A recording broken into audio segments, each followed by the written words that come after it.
Cholesterol is a fat that is made by the liver. It's a good time to look at it because the liver makes cholesterol. And by the way, it makes cholesterol according to the demand our body puts on it.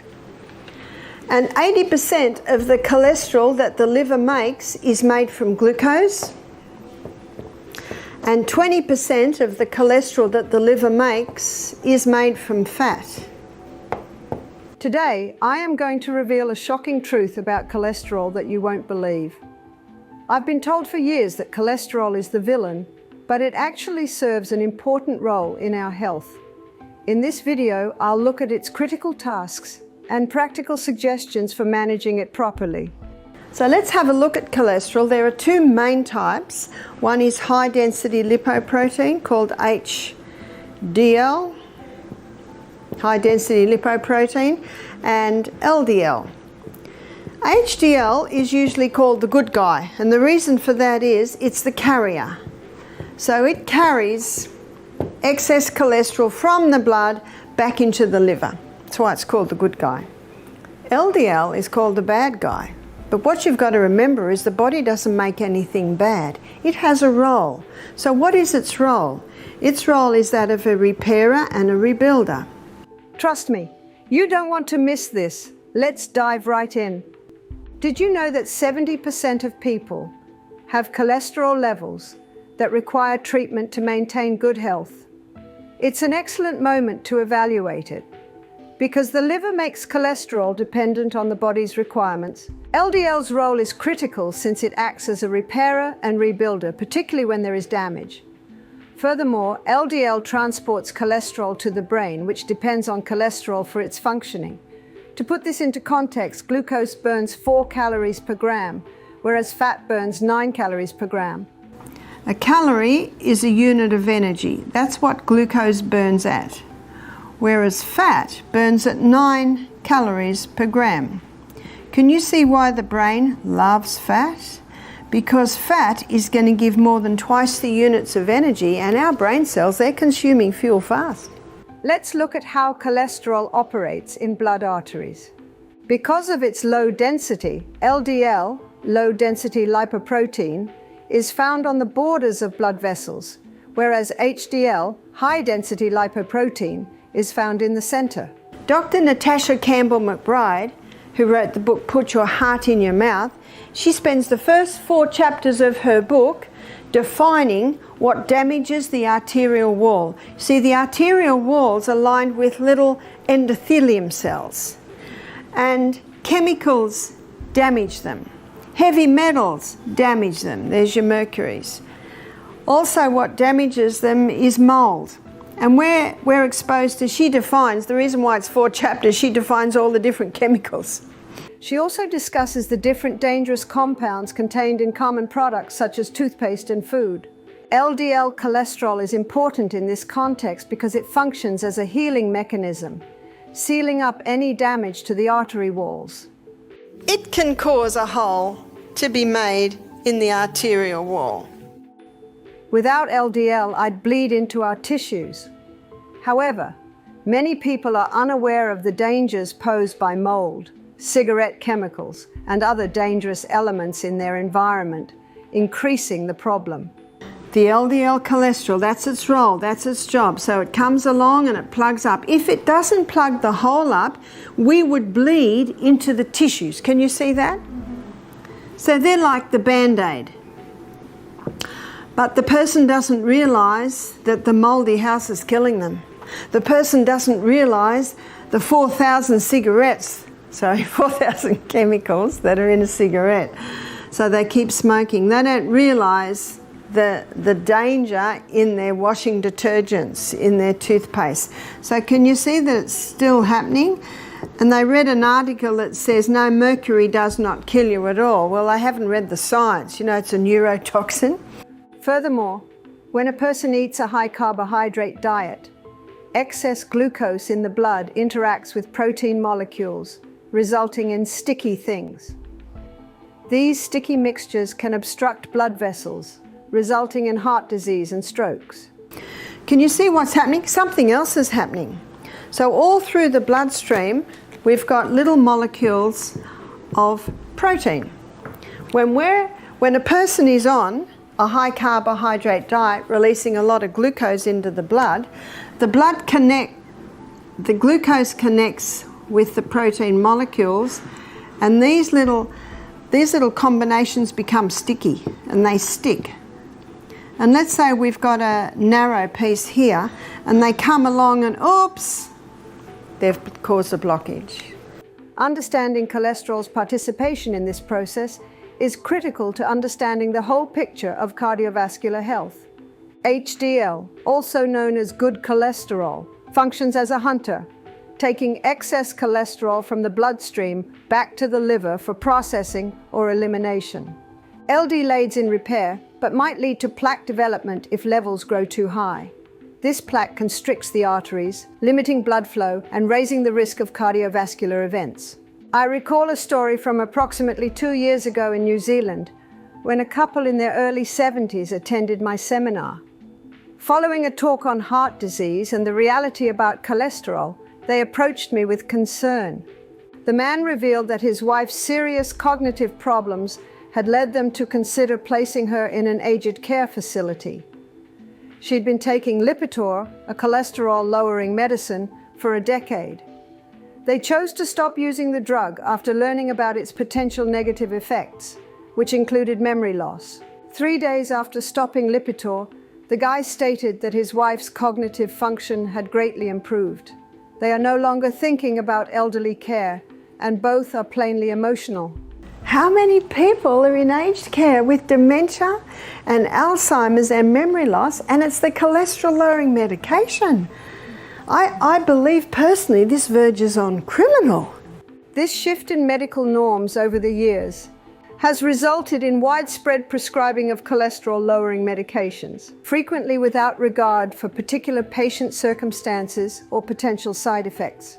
Statins such as Lipitor are routinely used to decrease LDL levels, but they can also induce muscle soreness, liver damage, and cognitive problems.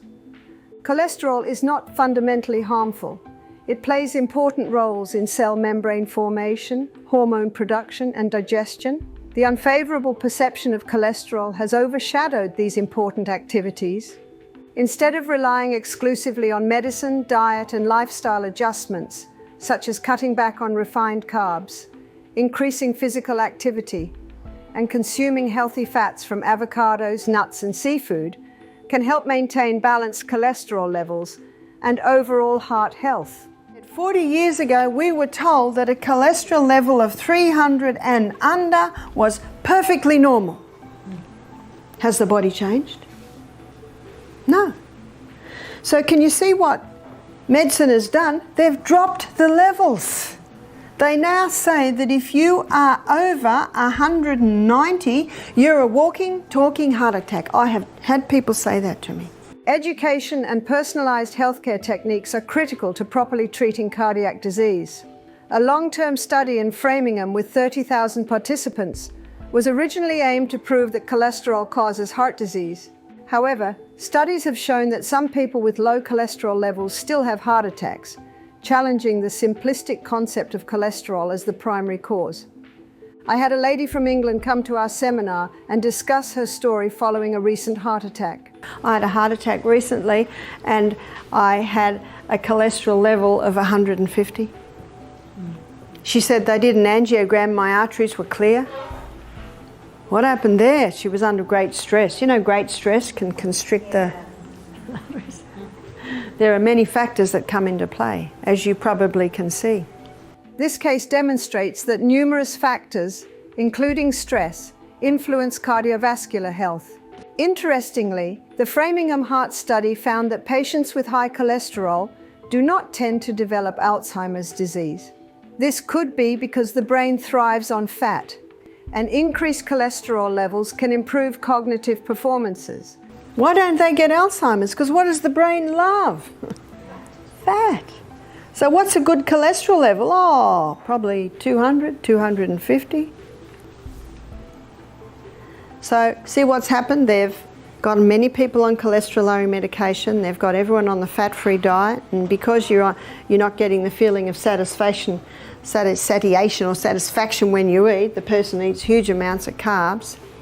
They've lowered the cholesterol level so they can get more people on cholesterol-lowering medication, and people are eating margarine. Oh, surely all of that has reduced heart disease. This strategy has led many people to consume excessive amounts of carbs to compensate for a lack of fat, which can lead to various health issues, including obesity and diabetes. Dr. Robert Atkins' dietary approach, which includes high-fat foods such as cream, butter, cheese, and eggs, demonstrated that cholesterol levels could actually be reduced while high triglyceride levels improved.